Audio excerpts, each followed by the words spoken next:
ไปเถอะมาไปได้ก็อายุยังไงมาเป็นเรื่องอายุตัวโตไปเลยว่าผู้ชมเชิญหนูว่าคือยาวมากยินมาบอกยินเนี่ยเราเจ้าคุณเราเรียกอะไรเหมือนแล้วเดี๋ยวผมจะเตรียมก่อนเรานี่เอาผู้เนี่ยนี่นอนอะไรคุณเนี่ยไม่ใช่ว่าบ้านลูกบ้านเรียกว่ากินไม่กินเดี๋ยวจะมื้อได้กินหลายเดี๋ยวเดี๋ยวไม่สองอันทำกันอยู่เนี่ยเดี๋ยวมันไม่เลี้ยวดิตายเลยกูจะมาใส่กูเดี๋ยวกูก็ยิงเลย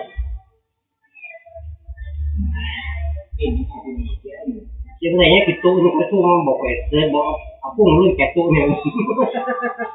เอาแล้วคือจะแต่เดี๋ยวโอ้ทำการเก่งเลยช่วยต้องพาไปบอกหน่อยมันคุณเด็กมันเป็นเรื่องของเด็ก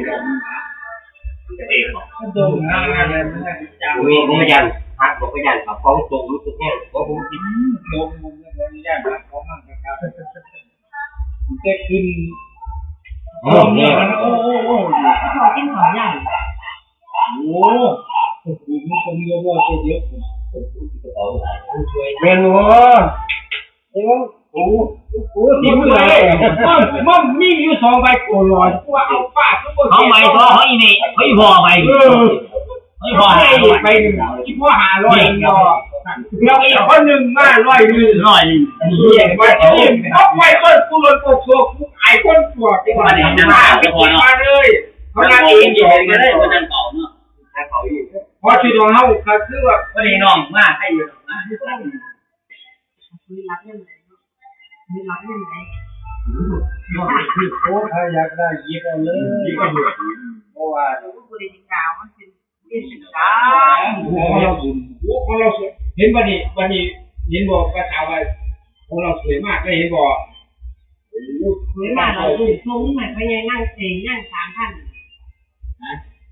บอกว่าเราไปเนี่ยอ๋อไปเก็บสูงเหมือนพญานั่งว่าไป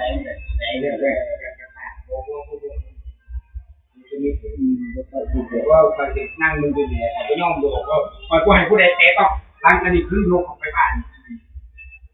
ใช้ก็ได้โยกมาเราเอาแห่มาคอยที่ละ5 บาทที่บาทเลยบอกแบบนวดเลยอันว่า2ใบก่อนรอผู้ว่าป้าคือบ่ตกนึกว่าบัดนี้ป้าเลยฟังเฮาว่าไปเอาเงินมาใส่ช่วยบ่นี่อันนี้ไปแจกแบงค์ข้าวเองมาใส่แต่มันเช่าโอ้ล้นแล้วนี่ว่ะเขานับของเขาเองดอกเขาสิบอกว่ายุกินจากยุกินใจลำหรือพ่อทานใจลำจะสร้างเดี๋ยวจะไหนสวยว่าเขาพูดเป็นนั่นเขานับเองดอกว่าจากเอาจะมันเหลืออย่างนอกอ่ะเอาจะมันเหลือมีคนนั้นมาเหมือนกันนี่เอาจะมันเหลือวันงานดูประมาณ3-4 หมื่นบอกว่าตัวนี้บอกไปข้างบนน้ำเขาดอกอย่างท่านอย่างนี้ผู้เรียนอยู่มัน30 ใบก็ท่าน